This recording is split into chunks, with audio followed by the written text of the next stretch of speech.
Hello folks and welcome back to Medieval Total War. I am Conostip and this is going to be part 51 of my early campaign where I'm playing as England. And we are at war with the Danes, and the Danes are pushing hard here in southern France. They have attacked Toulouse, which is of course belonging to the Aragonese, and this castle has 3 turns before it falls.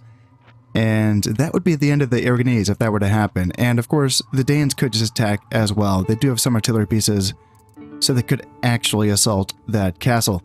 Now, of course, they are also sieging me here in Aquitaine. And so far, my idea of trying to get the AI factions to attack me in these fortifications has not really been working. Now, it's interesting. They did attack at one point. They attacked me here in Edessa. When I had, gosh, I wish I could remember, it was less than 100 men, I think, in my garrison. You know, like, was it like 70 or something, 70 or 80? I can't quite remember, but it was a very small amount. But the fortification itself was able to do, you know, the heavy lifting there, and the AI was driven back. So it's something that I'm not giving up on this, right? I feel like it could still, like, right, that's proof. That's proof that it can work. It did work, right? How freaking small did these garrisons have to be for the AI to be provoked into attacking me? I feel like my current garrisons are pretty gosh darn small. What do I have? 160 men in my current iteration of these garrisons, and yeah, still, they're just deciding to siege me out with 160 men in them. So, yeah, what do we have? 4 years before this falls? The thing is that the Glorious Achievements counting period is going to be coming up here in the year 1425, which is going to be in 7 turns. And one of my homelands, provinces, is Aquitaine. And that's worth 3 points. Now, you could argue that I'm going to be fine, and I don't really need those 3 points.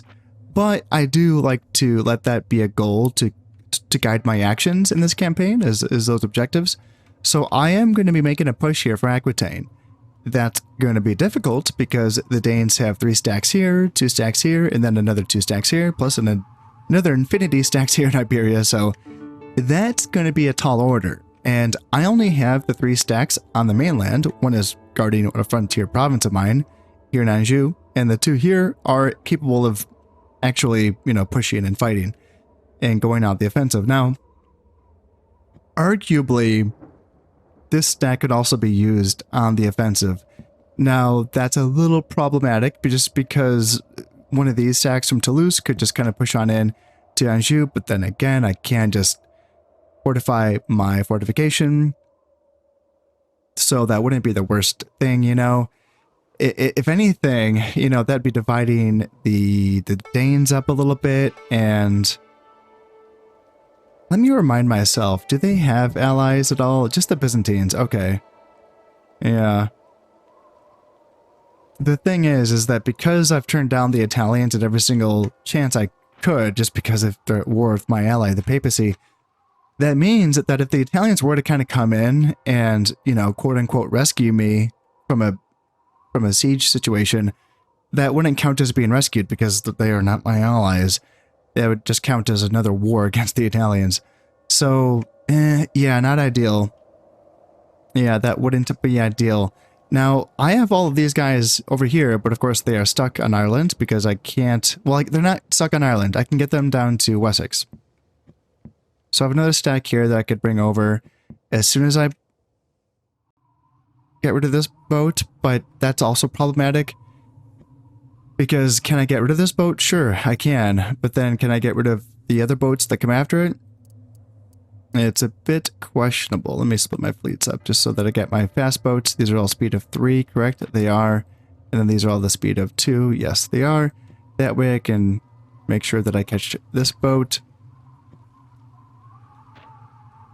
And yeah, even though we can get that, still, you know, they can bring in this boat, they can bring in these boats, so they still got boats in the water. I feel like I've been getting the better of them at sea, but it's not over. You know, they sell plenty of boats. I think the Eastern Mediterranean is all cleared up. Let me let me double check this. Let's see, there's a Byzantine boat that I need to fight there in the Sea of Marmara. And then, yeah, once we get into the Western Mediterranean, then it gets a bit more dodgy. But still, I feel like we are winning these fights. Well, I don't know. Up the Spanish coast, we don't have much of a presence, really, at all. So that's problematic. If anything, I wonder... Yeah, it's a bit problematic.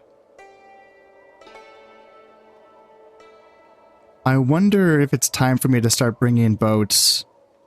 Yeah, like I can bring these carracks out from this area, and I can bring them west to start helping me win fights here as well. Yeah, so that's going to be the play there. And we still have power up here, naval power, that is. It's just that it just takes time, you know, when they have their boats split up, it, you know, means we're just kind of fighting these boats, you know, one turn at a time. Now, I could split my fleets up, like in this instance, you know, you can make that argument. Sure, yes, but like I would in this case just because I need the barks to catch and then the cogs to kill. Actually, no, I lied, because the caravels have a speed of 2. No, speed of 1, so the cogs are actually faster than them. So I can just keep these boats together and they can catch whatever. And we have a 4-star admiral? Good. Nice. Good. So even though they have a 3-star and a 1-star, we should... Let's go after that 3-star first. He's dangerous. Yeah, let's go after him while he's still kind of sectioned off from another boat or fleet, as it were. So yeah, this is taking time. It's taking time. 1-star. Yeah, let's get this boat as well. It would be nice if there was a war between the Danes and the Italians, just so that we could get some naval assistance. That could be cool. And let's see here. Do we have an advantage here? 2-star, 2 barks. I have 2-star, 2 barks. And then I have 3 caravels. Okay. But I'm going to have to not combine these fleets because I have to catch with the barks and kill with the slower caravels if we can. So that could be a little bit of a dodgy fight there.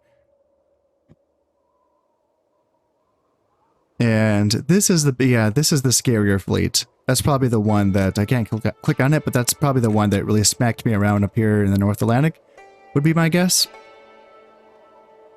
Yeah, we don't have any presence in the Straits of Gibraltar. So yeah, dodgy. It is dodgy. But I still think that it's worth pushing. Now, in regards to my garrison size question, since it's been established, at least in one case, so not exactly enough evidence to say it's a real thing, but at least in that one case, you know, like I was saying, I had like 70 or 80 men, I think, in that garrison where the AI attacked me. Now, what's troubling about that number specifically is that there is a bandit rebellion mechanic in this game that you see so rarely. It's more of like, it's just like an early game thing. You never see it in the late game, I don't think. Just because it says, when it happens, it just says like, you had less than 100 men in that province as a garrison. And that's how you end up with this rebellion. And it seems like that rebellion has nothing to do with the public order. You know, you can look at your loyalty and you think like, you're fine. Yeah. And then that just kind of pops out of nowhere just because you have less than 100 men, which is yeah, kind of indicates that you should just have peasants as your garrisons. It's kind of a weird thing, you know. People try to get away with, or try to get away from having peasants be their garrisons for role-playing purposes. Not me, but other people I know about that do that, and it makes sense. I get it, but it's like they designed the peasants to be that unit, you know, for that mechanic alone. Now, I would imagine that mechanic still exists in the late game. It's just, as I said, you just never see it at the late game. So what I'm leading to with this conversation is that if I'm looking for as small of a garrison as I can get, you know, that coaxes the enemy to attack you in a fortification, but then will it not allow for me to have like a brigand rebellion? So I just need to have like 100, like I can try that, like just a 100-man garrison. It's a little bit tricky though, because I've been wanting to use, one of the main reasons why I've been wanting to do this is so that I can use feudal knights, and more specifically dismounted feudal knights, in these defensive siege battles, because these are the only siege battles where I can use dismounted feudal knights. You can't use them in the open field, only in these siege battles, which is really, it's a shame. It really is. That's a thing. I've been wanting to use them for that reason. And so it's a little bit tricky with Cav, you know, because you have another you have another mouth to feed. So for every Cav unit counts as, you know, two mouths to feed in terms of the supplies and how long that garrison is going to last. So, you know, that 40-man unit is going to count as 80 mouths. And that would mean that if I'm going for like a 100-man garrison, then how do I, you know, like what, I'm trying to think of like a 20-man unit, but there's no such thing, you know? Even the Royal Knights have horses, so even just a unit of Royal Knights, it's a 20-man unit, but that's 40 mouths to feed. So we're looking at 120 mouths to feed. And so that's only 40 less than what I'm doing right here, right? Which still might be worth trying. Yeah, it's tricky. Tricky, but yeah. Also, so another thing though, is that if I do use my Anjou army to push into Aquitaine, which I am considering, Anjou is not in my homeland objectives. So if I'm not holding it, like I'm not saying I'm just happy to kind of give it up. That's not what I'm saying, but it's not part of my homelands. So that if I'm not directly owning it during the year 1425, I'm not going to lose any sleep over that. That's fine, you know. If I still have a garrison presence and they're still sieging me out or whatever, that works out okay. So I'm comfortable attacking with this army. That's not an issue for me. But then we kind of get into the interior provinces like Normandy and Brittany, which I haven't garrisoned these up. I never thought to use my same garrisons, my garrison troops that I have in my border, you know, provinces. I never thought to bring them into my interior provinces like Normandy or Brittany. I never put that together. I was like, yeah, no, they're the interior ones. I don't have to worry about that. And now I'm like, oh yeah, right. That's one of the, you know, you can use a castle, like castles work that way too. Like if the enemy, you know, penetrates into your territory, there's a few reasons why castles are so effective, right? Is that if you just bypass them, their garrison can threaten your supply lines. And then if you just bypass them to the interior and there's more freaking castles, then there's no easy victory, right? That's why the nobility did this during this time period, and they just built them everywhere. So here I am using fortifications the wrong way by having a peasant-staffed garrison for Brittany and Normandy. And this is a little bit problematic because my king is back here, and he has not. I haven't had a king lead a battle in a very, very long time, and that's another part of my playstyle which I would like to try to fix at some point. It's the safe way to play, just because I guess you could say I'm terrified of losing a campaign because I've had family members die in battle and then I don't have any. It's tough, you know. As you know, it's tough in this game. It's not like Rome or I'm assuming other Total War games where they just kind of give you new people and you're fine as long as you own more stuff. Here, it doesn't matter how much stuff you own. If you lose your guys, you're done. So that's just kind of what I've done for a long time, pretty much from the beginning. As soon as I realized how vulnerable they are, I've gotten to the habit of, sure, I'll use them for my initial blitz in the initial part in the campaign. But then after that, I kind of just bait them in a corner, try to keep them centralized, try to keep them off the front lines, try to keep them, you know, in an area where they can influence things and whatnot. But then yeah, there's a little flavor being lost there for sure, because definitely like in this time period, you know, especially in the feudal, you know, societies of Western Europe, Western and Central Europe, you know, it was very much like a, you know, frontline leading kind of thing for the generals and the kings and whatnot. Maybe not exactly frontline for all of them, but you know, battlefield leaders, sure. Not so much for all of them. Like, I don't know, Byzantines, I don't know. You had some generals that were pretty active, military generals, depending on the time period. Like, I don't know anything about the Ottomans. I need to learn about the Ottomans. They seem very interesting.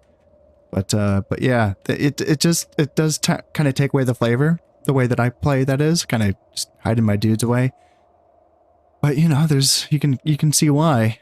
It would suck. It would suck to lose that way.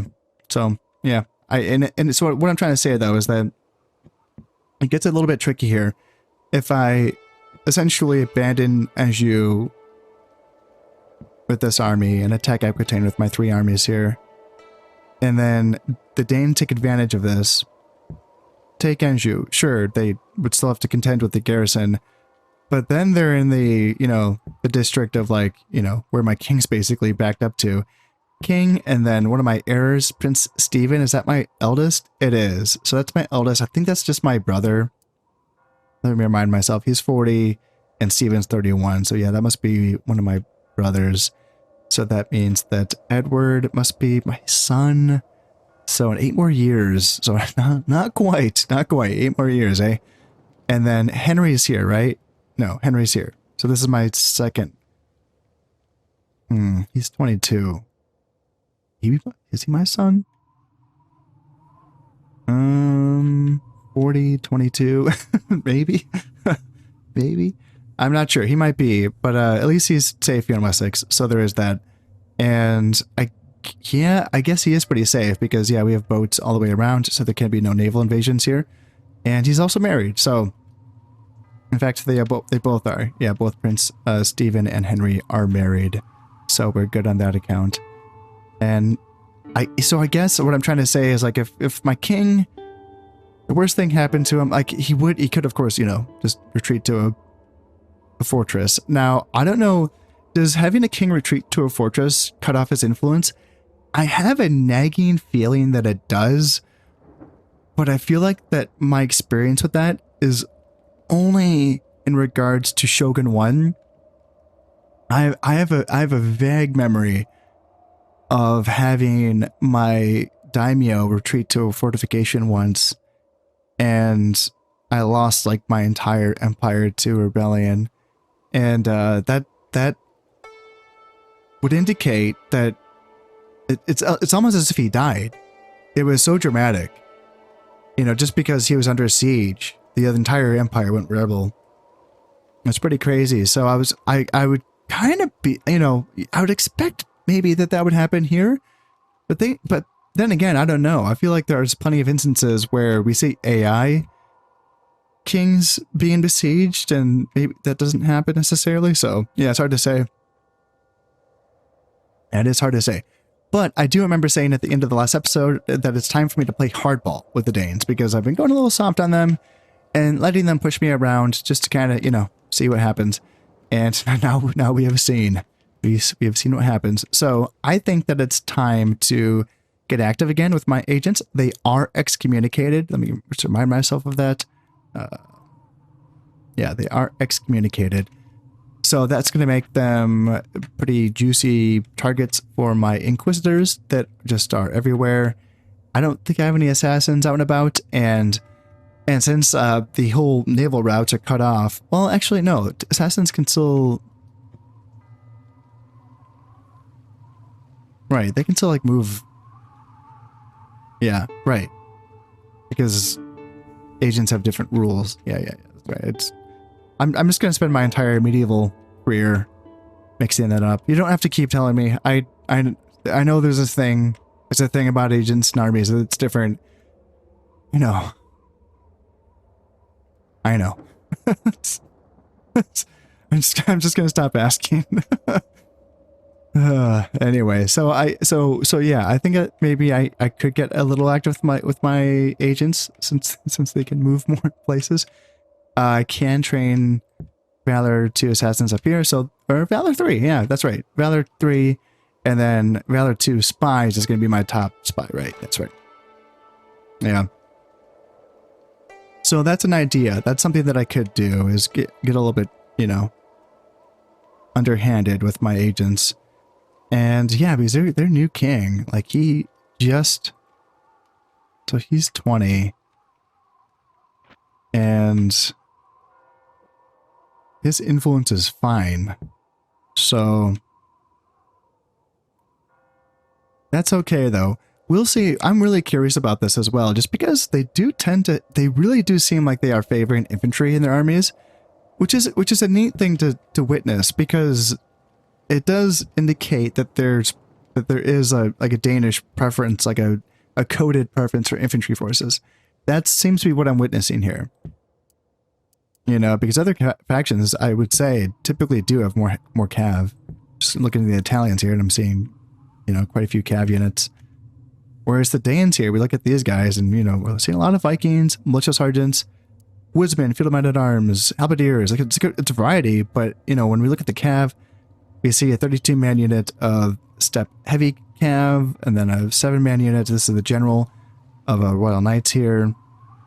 He's a natural leader, so +2 morale, in addition to the 4-star general. There's another good general here as well. It's a 3-star. 3-star, and then, yep, step heavy cav, and then utterly fearless. So +2 morale, +2 valor as well. Yeah, god damn. Or valor. But again, infantry, mostly infantry. He's going to be the only cav unit in this army. So that makes me wonder at the, you know, will my artillery be a bit more useful? That could be fun to try out and see if that is the case. What do we have here? Yeah, a lot more infantry. Yeah, that Viking spam, it's real. It's real, and, well, that could give my artillery plenty of time to do some damage. Infantry rushes are tough. You know, it's something that I've talked about a lot, which is that infantry rushes, or not just infantry rushes, but melee rushes in general, whether it's infantry or cav, seems to be like the real meta in this game. It seems to be pretty, you know, if you really go heavy on the artillery and range units, crossbows or guns or whatever, it can be difficult to protect everything, you know? And so it's a little bit tough, because if you want to do all the fun stuff, like artillery, it's like if you want artillery, you have to kind of like forego the other stuff, you know? Just like do artillery, just artillery, and then plenty of melee stuff to protect them. But I'm going pretty thematic here, you know? I got my guns, I got my artillery, I got my freaking longbowmen, plus a handful of, you know, pikes and billmen to protect them, so we'll see how that goes. Why do I have damaged men? What in the gosh darn is going on here? Oh yeah, I fought a battle, right. Right, that's right. Jesus, where did that happen? Did I fight them?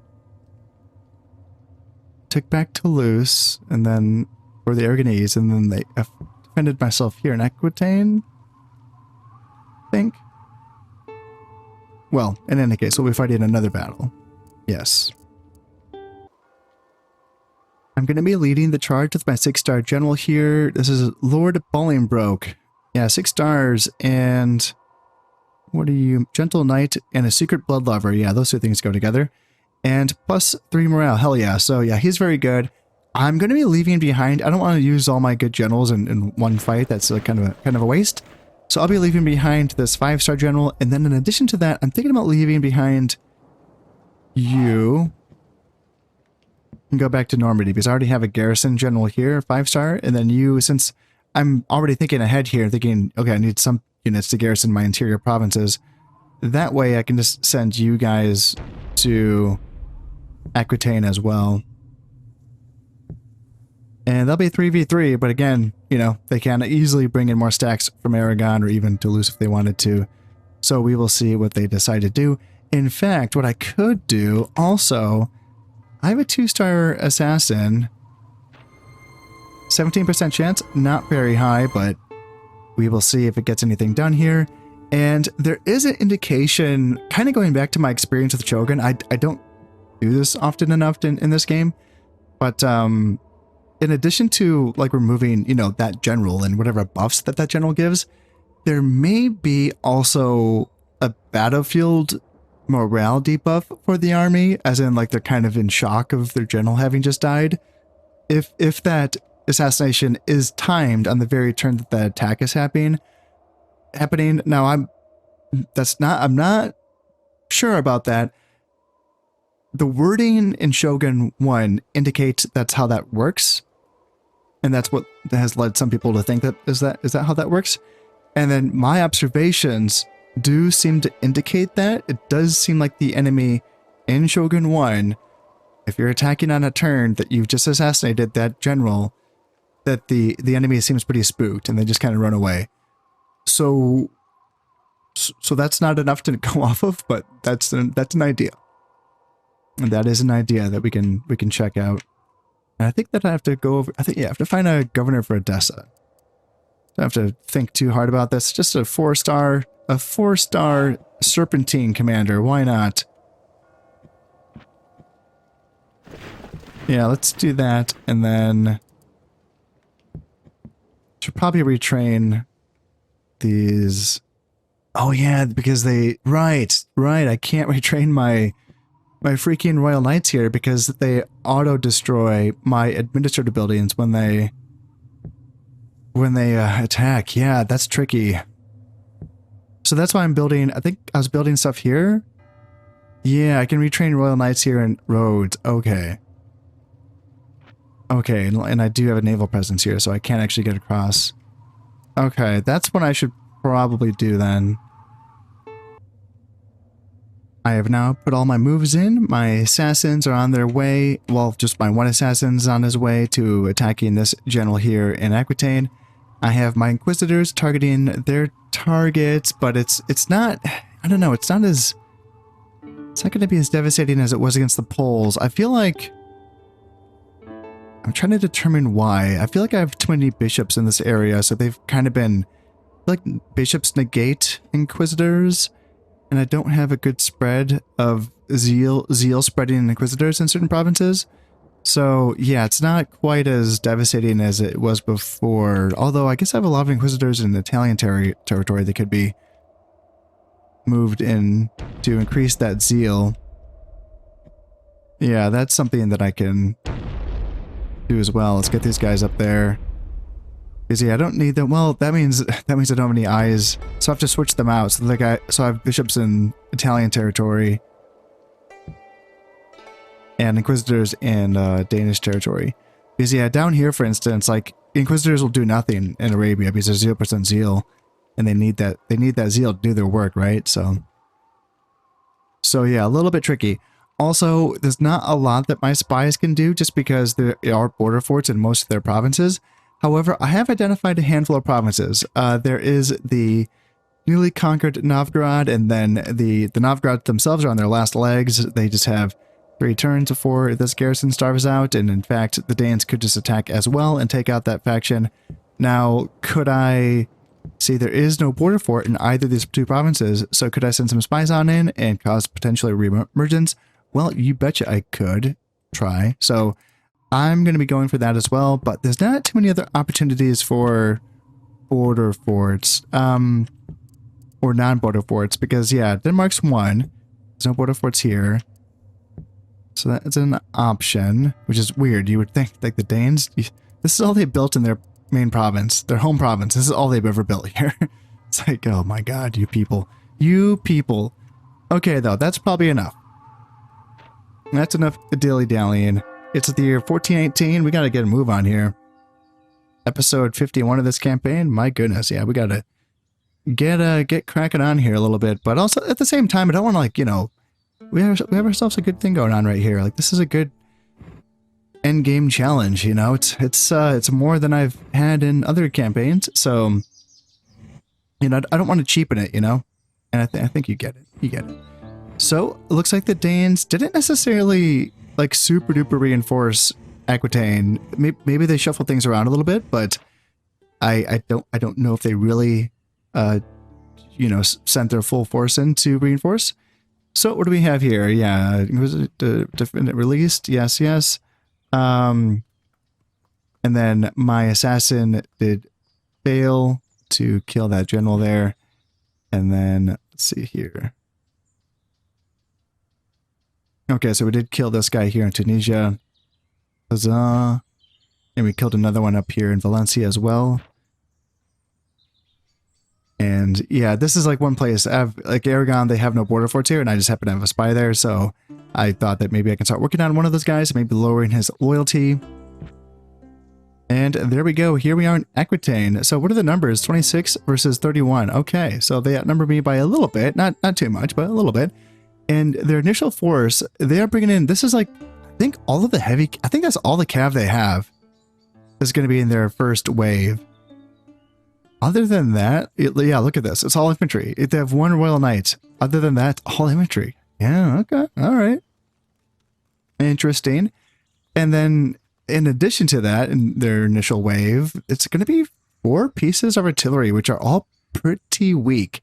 In fact, so the ballistas can both fire, because I know that the 8 is the cap on that crew member. So 7 can definitely fire. Now, is 3 enough to fire catapult? I do not know. And then is 3 men enough to fire bombard? I also do not know. So those are some low numbers. Yeah. I feel like it's 12. Is 12 the max crew member for catapults? Maybe? Not sure. And then bombards, I don't know. I have no idea. I need to learn those artillery crew pieces and the numbers and the limits and how many they need. I should really learn those things. But for their first wave, honestly, so like, let's see here.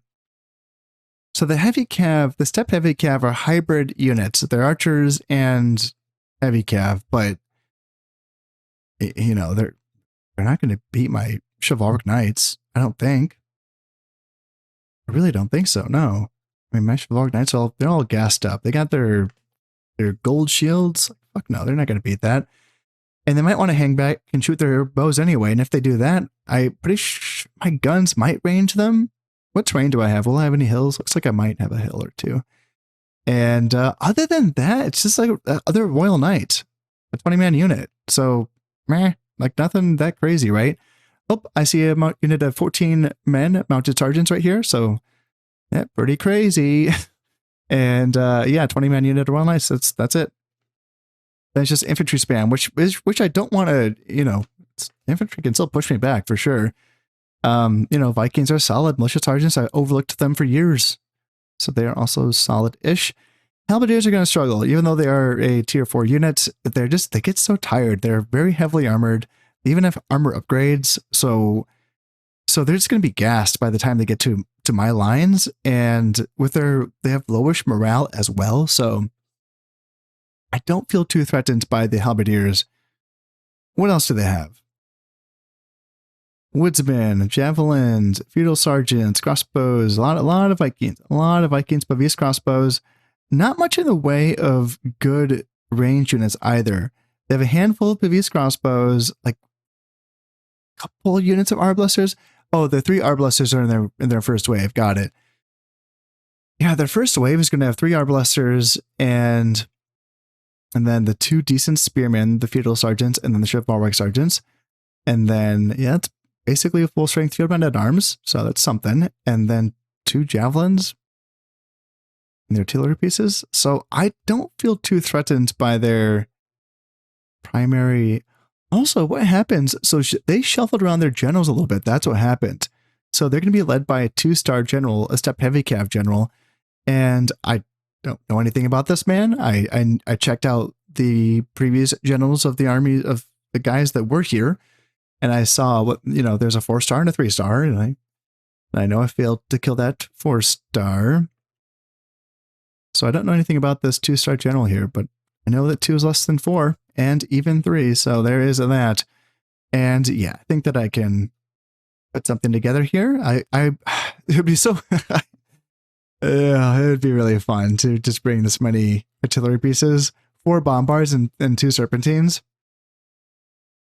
That would be really fun. It would be more fun against like all the infantry that's coming out later. Should I just do it? Oh, it's really tempting just to do it. Just to bring that on. And I don't need to bring my guns or anything else. I can just bring some freaking billmen or something just to protect that shit. And maybe some cav. Just to, you know, run stuff down. Well, this might be the dumbest army composition that I've ever brought, but you know what? It might be fun. And I can't forget also that I am the attacker, so I do have to force them to come to me because I am bringing 5 guns. So I have to position on the good side, right? This is incredible having, you know, attacking into a downhill slope, so forcing them to attack uphill into me if I can get the range on them. Now, these culverins do have insane range, so they should be able to force the enemy to come towards me. I am having to go right up to the fence here, so I put these guys over here just in case the enemy pulled a wild card and kind of deployed over there. Hopefully I could still kind of bring them towards me. And then, yeah, you guys, hopefully this is a decent angle if they're, you know, deployed down there. So, and then with my serpentines, I thought, you know what, let's get a little bit fancy up here and pull them into this, like a little bit of a kill box. So I might, you know, have to kind of withdraw with these guys and get away. But if I can kind of pull back into like a middle section where the serpentines are raining down hell upon them, into this open flat. In fact, I was actually more tempted for this with my gun pieces, just lining up on this ridge because it seems like a better kill zone, honestly.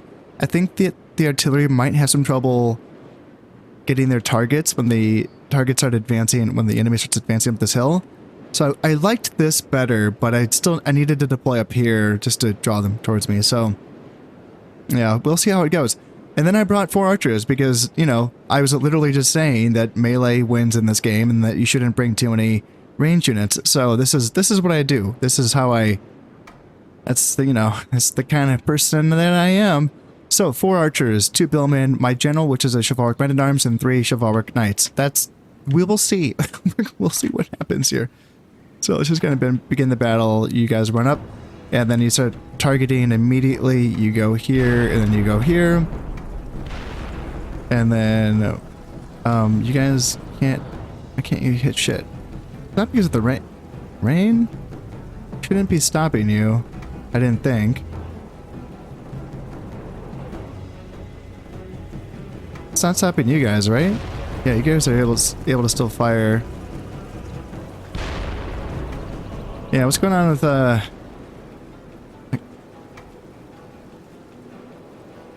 guys just don't have the field of view? What about you guys? Can't shoot here either? Yeah, a little bit confused about these cannons over here. I don't know why they can't shoot at stuff. Yeah, that's unfortunate. What about my serpentines? Oh yeah, I should probably get my army going. So, you guys come up here. I don't know. Maybe come up here, you run, and then maybe you guys just back up here and go there. And then you guys go here. And let's just have the general go back, actually. Let's just not, you know, throw your life away. And then, yep, you go here. And yeah, we'll just back them up. Back up the dudes. And yeah, Step Heavy Cav, they might just want to do this and just kind of shoot at us with their bows, which, that works. Anyway, why are guns not shooting here? This is very, very unfortunate. Like, you can shoot down there at one of those units? Yeah, that's weird. Anyway, alright, so Step Heavy Cav. Let's get Chivalric Knights come up here. Kind of block those guys. There we go. And yeah, archers are just firing on in now, and they're going to do a lot of good damage against those dudes, and yeah, it's tough. They don't quite have the melee components to go in here. Like, what are you guys gonna do? Just shoot at us with your bows? Our blasters too. We can just stomp you. Yeah, what's going on? What's your deal, dude? Why can't you shoot? Looks like there's, like, I can get green on something. There, you can shoot at something. But you're the one that can't shoot at anything. Yeah, this gun just can't shoot at anything, which is bizarre. Alright, enough of this. Gotta charge in, lads. And redirect into the art blasters if you want. Yeah, there you go. And these guys can go in too. Sure. Sure, why not? And then what about this side? Some Slav javelin men. Okay. And can my serpentines hit anything, or are they too far away? Let's just check. It looks like they're too far away. Yep, so step heavy cav are running away. That's fine. Let's just kind of back up here. Back up, back up.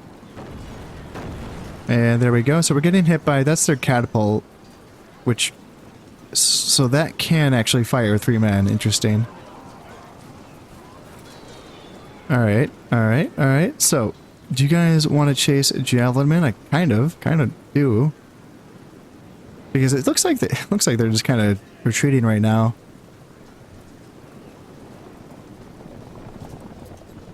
But is that a real retreat, or is it a like a we don't need to attack into your cannons, so we're not going to? Is that what they're doing? There, now that gun could shoot. Okay. There, now, nice. Alright.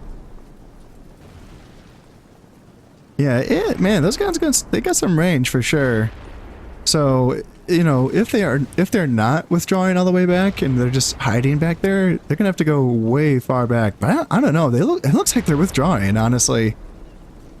Which is, if that's true, that's kind of hilarious because, you know, they did outnumber me by quite a bit. So they're basically just kind of deciding based on, you know, basically like my army comp / my positioning, and they're saying, nope, we're not doing that. And just for science purposes, it is nice to know that on this map, my culverins can't actually reach all the way to the back of the map. So that is very useful. Oh man, that's cool. Yeah, that's good to know. I wonder how that applies to other maps as well. And here comes the reinforcements. Let's see, do they mean business, or are they just gonna get off and leave? Yeah, it looks like they're just, yep, that's it. They're leaving. Wow, that's crazy. That's crazy. Wow. They don't have a bad army. That's interesting. It's interesting that they just kind of like made that call, you know? Like I can't really recall a battle like this where it's like they just made the decision, you know? Yeah, it's interesting.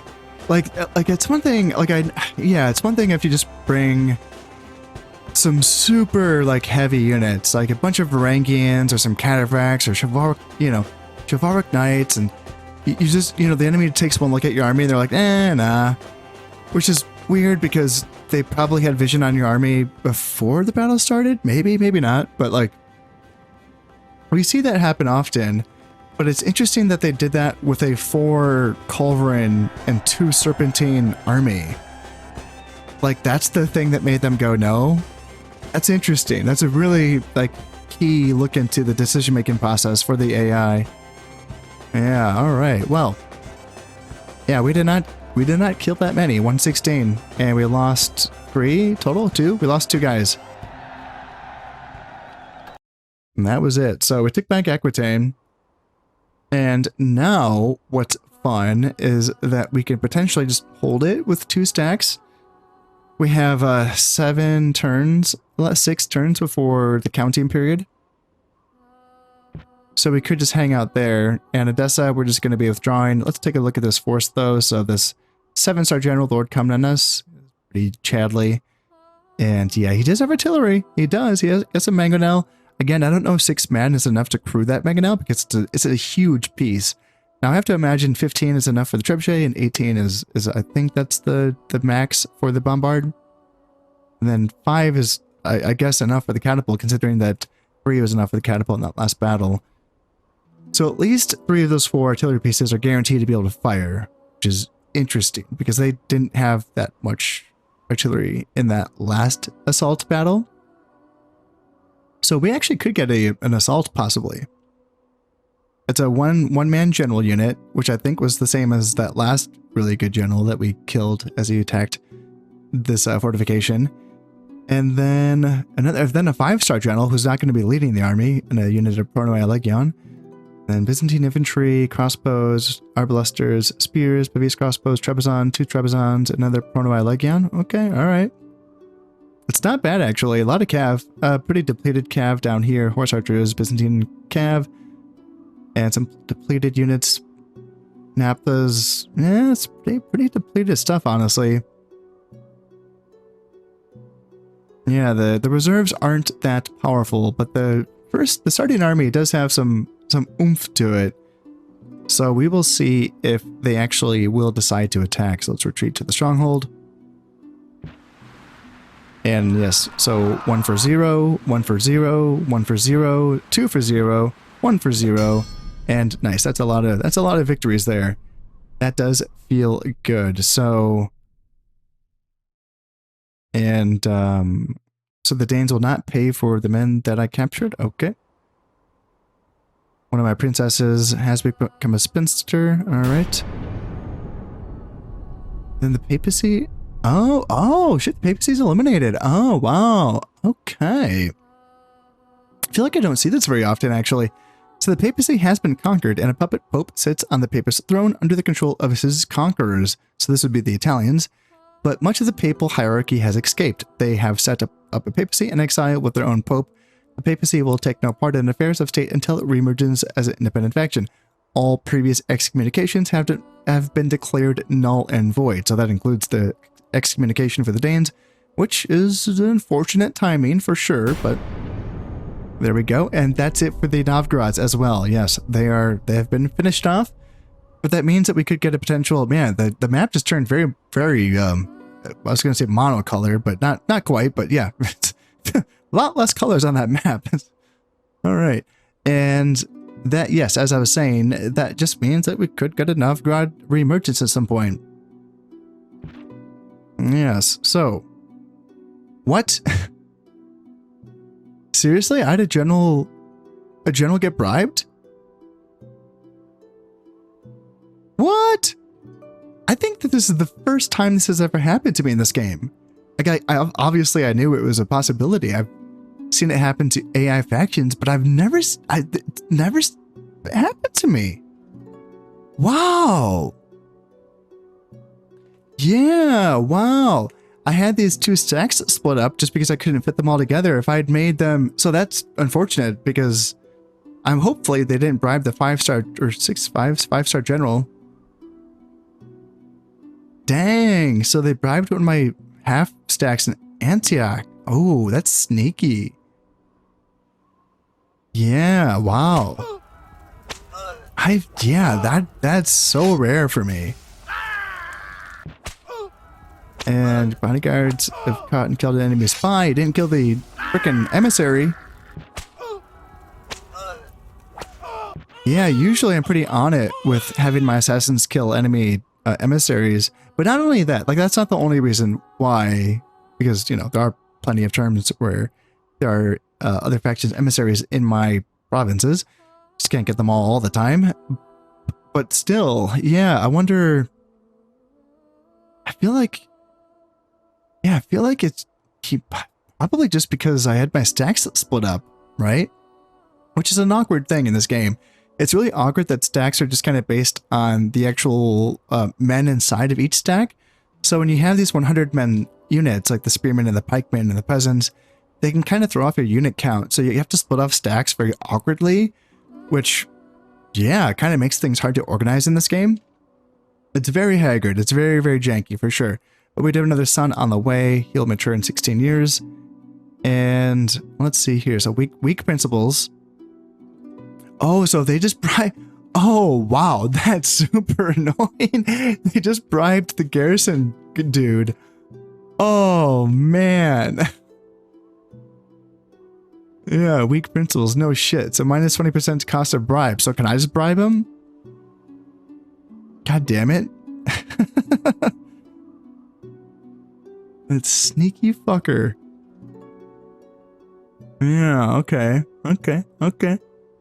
I see how it is. Well, maybe I can either A, I can bribe him and then execute his ass, or B, just use a spy to get inside because I don't want to have to assault my fortifications. I built those goddamn things so that I could defend them, not assault them. Yeah, I'd never had that. That's if I have had that happen before, it was like once in my first campaign or something. It's been so long.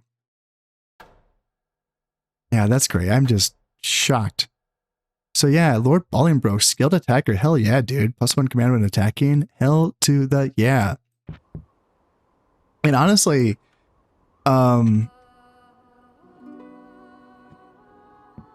let's see here. I was going to say I don't mind holding all 3 stacks in Aquitaine because part of my homeland's objectives. It's Aquitaine and Normandy. So I don't need to be holding Anjou or Brittany or Flanders or Ile-de-France for that matter. Just Aquitaine and Normandy. They're both worth 3 points. Again, not to say that I'm not going to fight for these things. It just means that, like, all I'm saying is that when the year strikes 1425, it's these 2 provinces that I'm really, really want. With that being said, the route to Normandy is wide open if I don't defend it. So, yeah, it's a little bit tricky, man. As soon as the Aragonese fall here, there's going to be a lot of free stacks ready to come on in. So, yeah, it's a little bit dicey, but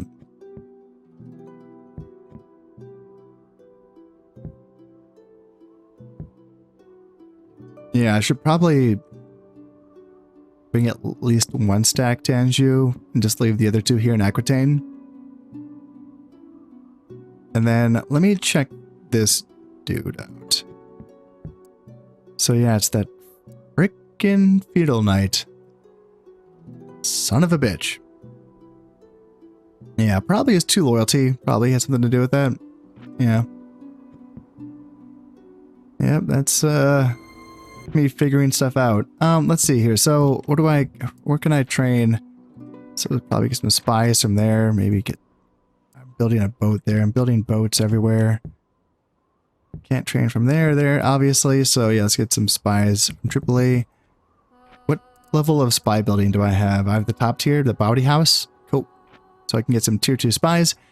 And how long is this going to hold out? Yeah, it's just not going to fall unless I assault it. So hell to the no. I'm going to just bring some spies up.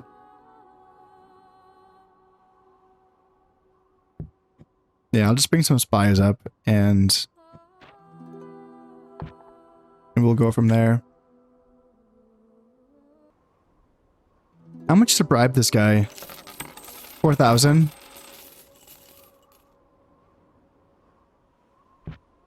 Yeah, let's bribe him. Let's see if we can bribe him. And yeah, then I'll just I'll accuse him of treason using a spy just to get him. Which, typically that's a spy framing someone, but in this case it's definitely not framing someone. Like that's real treason.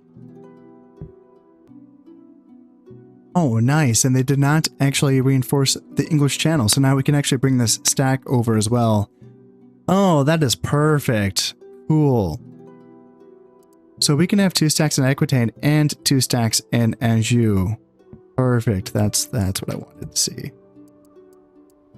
Let's bring some artillery over as well. Yes. Yes. And this is the time if I wanted to. Oh, nope, never mind. It's not the time. These forces in Ireland are back to being stuck. What do we have here? So it's a 0-star bark, and I have a 1-star 3 barks. All right, we should win that one. I'm going to be bringing over another army from Rhodes here to Tripoli, just to sort of calm things down in this sector, just to, we got to sort of deal with this in Antioch and this in Edessa, and I'm just going to keep these armies here for now, and I'm not going to be attacking Edessa. I'm going to just see if they want to attack this fortification, and we can witness it and see what happens. And also here, like I would be surprised if the Danes did not attack me here in Aquitaine with my only my 2 stacks, and then my 2 stacks here at Anjou as well. So let's go ahead and drop a save and keep on plugging away here. Now, yeah, let's see. I would imagine that they're going to attack. And I did put in some naval attack orders as well. Yeah, there are not too many factions left. Just the 6 factions left. Doesn't even seem like it's that many. Looks like the Holy Roman Empire is still left as well. Interesting. But the AI is having to take its time here to figure things out, so we have to do some thinking. And there it is. Although, it doesn't look like it's much. And also, ooh, okay. I wasn't expecting this. The Byzantines, instead of attacking the fortification in Edessa, they just left back a little bit of a garrison. And then they're going to be attacking my smaller group here in Antioch. And since we don't own that fortification, we can't retreat back to it. So, alright, so these are my assassins that I put into play 2 turns ago that are trying to kill this guy. Wow, the Danes? Wow. They're retreating from Aquitaine. I have 2 stacks, and they brought like, they brought 4 stacks. What? That doesn't make any sense to me. That is so weird. But the Byzantines are going to be going through with their attack here in Antioch. And my force is a little bit, it's on the rougher side, but overall, it's solid. It's a little bit banged up. Yeah, it's a little bit banged up, but I have a 5-star general and let's see, 4 pikemen instead of, usually I would have 3 pikemen and 2 chivalric knights. Okay, so I don't have my chivalric knights. Ooh. Wonder what happened to them. Oh, I left them to garrison the fortification in Edessa because I wanted to bring Edessa's initial garrison to get it retrained elsewhere. So that's what's happening there. Okay. Right. So the enemy is going to probably have a cav advantage, right? Well, actually, I say that. Let's see here. Part of my Legion, full strength unit. It's solid. It's not quite as good as a unit of feudal knights, but it's solid and it has 5 valor, so that unit is. And then 2 Byzantine lancers. That's kind of a mid unit, but again, against my what, you know? And then that 1-man general, 7 stars, very good. Yeah, I wish I knew what his traits were. And then the 4 artillery pieces, which are all going to be operational. And then, yeah, it's mostly going to be like a cav push, I guess. Cav push followed up by spears plus a unit of Byzantine infantry, which is, you know, capable. 98-man unit of swords, like that. That's a little bit scary. 2 Trebizond archers, which can fight in melee. They can surprise you and get in there with their swords and do a bit of work. I think they have a decent attack stat. It's either attack or charge bonus, I'm not quite sure. And then, yeah, crossbows, arblasters, all colors of the rainbow. Reinforcements. What do they have here? Anything that's like chunky? A 33-man unit of feudal knights. Oh, that's my units, those fuckers. That's my unit of feudal knights. I'm like, gold-plated feudal knights, eh? Oh yeah, that's my unit of gold-plated feudal knights, those assholes. How does that Byzantine gold taste? Anyway, alright. Alright, we stand a chance here. It's going to depend on if we can get some decent terrain for our Serpentines to fire from. This isn't quite the dominating terrain hill piece that I was hoping for, but this is what I'm stuck with. And, you know, it's an open field, so we can possibly do some damage with our artillery pieces. And, yeah, we'll see what we can get down here. My backup unit of pikemen is going to be here in the forest. It is concealed, so maybe it can surprise some flanking cav units that are going to try to surprise my guys. And you know what? Yeah, it's a bit of corner camping, sure, but actually let me make sure that I get my flag back here. Oops, nope, that's not what I meant to do. Did I just replace one of my units? I think I did. Yeah, I was going to try to place my flag, but I always forget that I can only do that when the battle starts. Now that we've begun the battle, now we can get our assembly point back here. Yeah, there we go. And let's start firing away. Can we target anyone? No, they are out of range, actually. Interesting. I kind of thought that Serpentines would be able to hit. Yeah, I wonder, are Serpentines, are they shorter range than Culverins? I kind of thought they had longer range, but maybe not. I kind of feel like Culverins would be able to hit from here. There we go. Now we can start hitting them. So not too much further forward.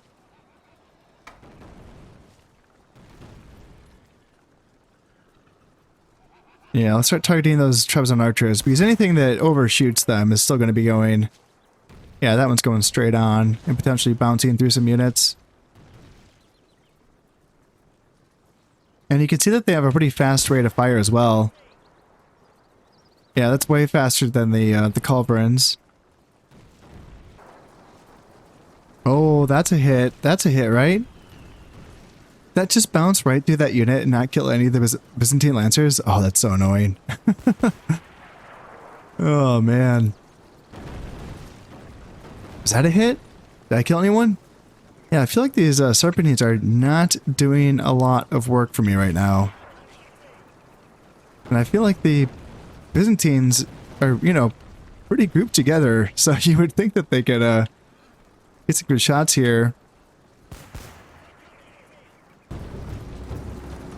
The cav on this side are coming on in, so let's go up and let's come down to this pikeman, actually. Yeah, we're starting to get some shots off here, but we're going to have to probably retreat pretty soon.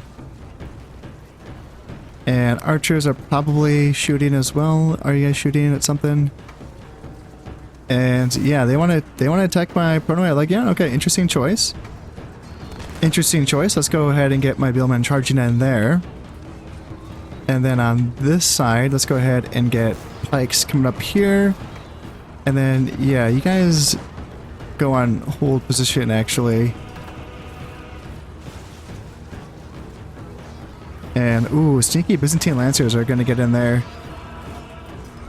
Alright, sneaky, sneaky. Oh, they're just charging my pikemen on the flanks. That's interesting. And then you guys are going to go around the flanks. Okay. Let's get a charge here and stop these Pronoia Legion. And yeah, it says their infantry is winning, actually, which is interesting. And yeah, we're getting some good volleys in here. Let's go ahead and get you going here, and then you go in here, and then you back up. And yeah, they routed my pikes. Interesting. All right. Yeah, it looks like the Byzantines are doing pretty well. I have to remind myself that, yeah, they do have that 7-star God General, so, yeah, that always... I don't know, for some reason that always takes me by surprise, because I look at my tactics and my army composition, you know, like the things that matter, you know? And I think, yeah, I'm fine. And then I'm like, oh yeah, that's right, the generals in this game are insane. So, yeah, you see, like, spearmen, like... Sure, it says they're losing to my Billman, but it's a really close fight. Byzantine infantry are cutting through pikes, but that makes sense. And then, yeah, there's the route. But, yeah, we can't route them fast enough either, because, like, right here, like, this is, if we, like, we could be fighting here right now, by now, if we had just broken the spearman unit, but no, they're just not going to break. But we can keep shooting with our guns, and, yep, they're going to charge their crossbows into melee. And you see this a lot, too. When the enemy has these, like, god generals that just, you know, are just insane fighters, there's no reason for them to sit back with their crossbows and other things and just kind of shoot at us, because their stats are also insanely jacked, right?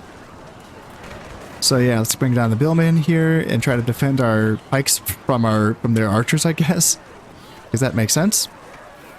And yeah, Serpentines, are you guys still shooting? Hopefully you can find some targets here. And then, yep, you just kind of hang out here. And Byzantine infantry, yeah, it says they're winning. So go here, and I guess, let's see here. Feudal Knight, did we win here? Alright, let's try to break these spearmen if we can, but our cav are very depleted, so we might not be able to win that. And yeah, against spearmen, it's not great. If we can get a volley into the back of the spears, we can maybe break them. And yeah, point blank shots with the Serpentines. That might be doing some damage, possibly. And let's go ahead and send these billmen into these Byzantine infantry, just because that's like the only remaining melee unit, really, other than these spearmen, which all they need to do is take one casualty, you know, from those guns, and they're receiving a morale debuff. But I don't see their general either. This kind of makes me think of one of those battles where he possibly just kind of dipped out right away, and the enemy is still going to be getting those command boosts from him. Yeah, they're going to be sending their Trebizond archers right on in, as they should. It's a very solid unit in combat. And yeah, this freaking spearmen, man. They're just chopping down my cav, as they should. As they should. So, yep, billmen are running away. And that's probably going to be the break right there. I don't know if we can really pull anything out here. Get another volley off with our guns. And probably send our longbowmen into melee. I mean, they can fight in melee, so we can give it a shot. And yeah, Royal Knights just really struggling here. I mean, again, not the fight that you want them to be in. Sure, I get it, but yeah, tough. Let's see here. Can we get a charge in here against these Trebizonds with our longbows? And yeah, we've just been completely shattered on this side. Serpentines, is there anything you can shoot at here? Maybe get a volley into those crossbows. Did we finally break the spears? Nope. Spearmen are still fighting. Yeah, they're still fighting. Yeah, longbowmen are putting up a fight at least. And my guys, you know, as you can see, my army is putting up a fight thanks to my general's leadership as well. So it does go both ways. Longbowmen are putting up a pretty solid fight here. Looks like the Byzantine infantry are actually losing. And we finally broke those spearmen. Man, oh man. God damn, that took forever. Let's see here. I feel like I need to keep charge. Like, I feel like I need to get into Arblasters. I don't know. I still have ammo on my Serpentines, so I feel like I should shoot it. Just keep shooting these units with my Serpentines, maybe? Like, you shoot here, arquebusiers come here. Because they have reinforcements, and I don't have, like, anything for reinforcements, really. So, yeah, they're bringing up... Oh, there's the Feudal Knights. There they are. They're right there. They're going to be the unit that finishes me off. Actually, Serpentines. Attack those Feudal Knights. It's like that scene in Last Samurai. Except the other way around, I guess. It's Aldrin. Get him. Get him, guns. Get him. Line up, man. Fire, reload, fire. And do we just send like everything we have at them to try to kill the traitor? Because he's going to charge into our longbows now. And yeah, you guys get some shots in here. And Serpentine, stop shooting at him because we're just going to kill our own dudes. Serpentines shoot here, which is also probably dangerous, but what can you do? So yeah, longbows are like shooting into, or you know, shooting. They're hacking away with their axes at this traitor here, and arquebusiers are firing into the rear of that unit. Yeah, longbows are just freaking jacked. So there's 4 Feudal Knights. They're getting back. This is their kin. They're like, you guys are one of us. And let's see here. Yeah, let's just kind of hang back. Yeah, looks like we're gonna kill that guy. Hell yeah. That's awesome. Let's get my general back and go after these crossbows. And then Serpentines, can we go after those Byzantines? No, they're out of ammo. But I have nothing else to bring on, so I can't even... You know, there's nothing else for it. I think I should probably just withdraw, actually. Save what I can, save my general. Let's try to kill these crossbows here. And does either guy have any ammo? No, neither Serpentine has any ammo. And now they can train their artillery in on me as well. I'd like to kill that Feudal Knight to the last man if I could. Let's see, do we have anything here? We do. Let's just use these arquebusiers to help kill those crossbows. And can you shoot at those Byzantine cav? Not quite yet. I feel like I should send these arquebusiers into combat just to help finish, because I want to kill this unit to the last man. Just as that's our vengeance right there. And my enemy's gun has exploded. Oh yeah, his bombard, that's right. Take that, guys. Take that. Yeah, arquebusiers chop down that Feudal Knight down to the last man. There he goes. Last guy. One more left. One more left, and that's it. Those Byzantine cavalry are going to try to come to their rescue. Get a volley in if you can. Probably not, but just try.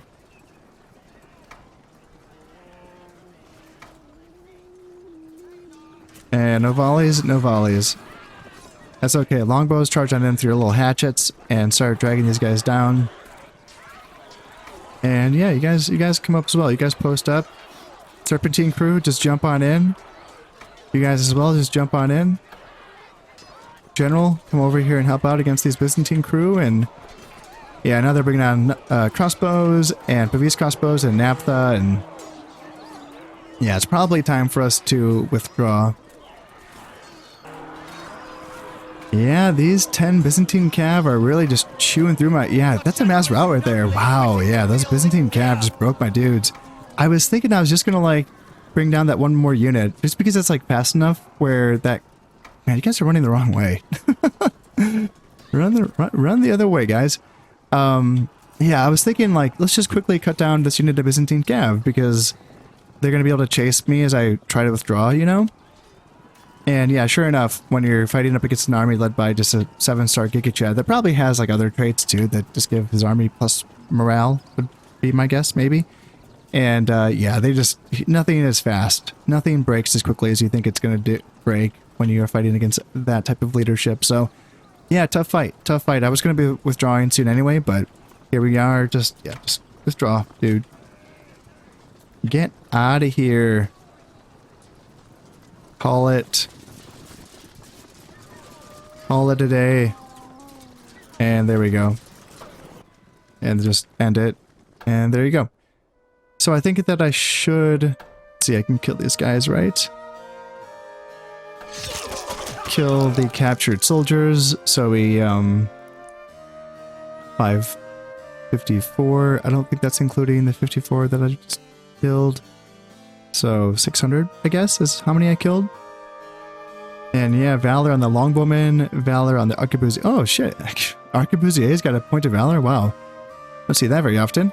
And then yeah, 2 points of Valor on the Royal Knights as well. Yeah, they fought, it was a hard fought battle there. Serpentine's got 13 kills on that unit, and we don't have, oh yeah, because the other unit got withdrawn, so we don't have the stats on that. That's another thing about this game, is that you can't see these stats on the units that were in the initial wave. So when you have like these multi-wave armies, you can only see like whatever wave is on the battlefield at the end of the battle, which is so haggard. It's like, come on, let me see the entire thing, you know? It's such a shame, really. Alright, so Antioch has been like lost actually. Yeah, I have no presence in Antioch now. But, so 1 for 1 here in the Irish Sea, and then 1 for 1 in the Western Mediterranean, and then Crusade Province lost. Oh yeah, that's right. That's right. So yeah, our forces have been pushed from their objective, but inspired by their faith, your people are ready to try again. The Crusade marker has been placed in its base province. Yeah, that's so interesting. Yeah, that's cool. It's been like hundreds of years since that Crusade, and we can just launch another one against... I mean, of course, we could have been launching Crusades against the Byzantines this entire time, but... Yeah, that's kind of cool, because now we can get some free Crusade units, potentially, to attack the Byzantines. Now, I can't use my navies, because my navies are disrupted by Danish boats, would be my guess. I mean, we do have control over the Eastern Mediterranean, so... we might be able to do that. But then again, I don't know, I kind of feel like launching a Crusade from my territory, and then marching through Italian territory, picking up some units... I mean, I have Inquisitors in their territories, so their zeal should be pretty high. Huh. Yeah, that's interesting. And yeah, we will pay 927 for those 143 men that were captured. Definitely. And the Italians are now the richest. No way. I mean, okay, yeah, like a large income, sure, but like they're not the richest. No way. And the king of Sicily has died, okie dokie. And that is it for the Aragonese. So it is re-emergence time for the Aragonese. Let's go. Let's go. I have a spy right in Aragon, so... But they have like 7 stacks in Aragon, so it's a bit tricky. It's a bit tricky. So yeah, this garrison is going to last forever here in Edessa. And I have a stack here in Tripoli that can kind of march on up and attack Antioch, so that should be fine. Have that crusade marker. Yeah, I guess...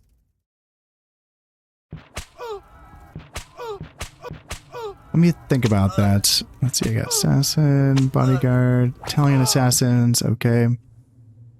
And yeah, Sir Richard Holland has been captured. Plus 3 morale, minus 1 command. I think his command is still solid, isn't it? Is that him? Really?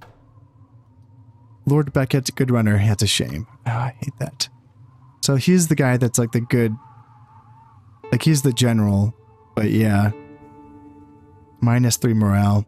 Such a good battle. Such a good fought battle. Okay, so... Okay, so Antioch... Yeah, it's so weird that they didn't attack Aquitaine. It just boggles my mind. They had like 4 sacks that they sent on in. So we want to hold this until the year 1425. And then, yeah, it's a question of... So where's that crusade marker at? Is it in... No, Murcia, okay. Murcia, right. Okay, so... Let's see, I got plenty of units that I can put together and together an army. Put together a few armies. And I could start marching it, just go. Yeah, actually, yeah, that's not a bad idea. Just put together as many armies as I want, really, and put them with that crusade, and that's a way for me to get more armies to these regions over here. Just because, you know, I went with just like 3 armies, and then my territories got cut off from my western provinces due to the naval war, and now I can't train certain units. Because I kind of forgot, so like this whole garrison idea, the problem with it is that the buildings that get auto-destroyed, as I mentioned, are the administrative buildings.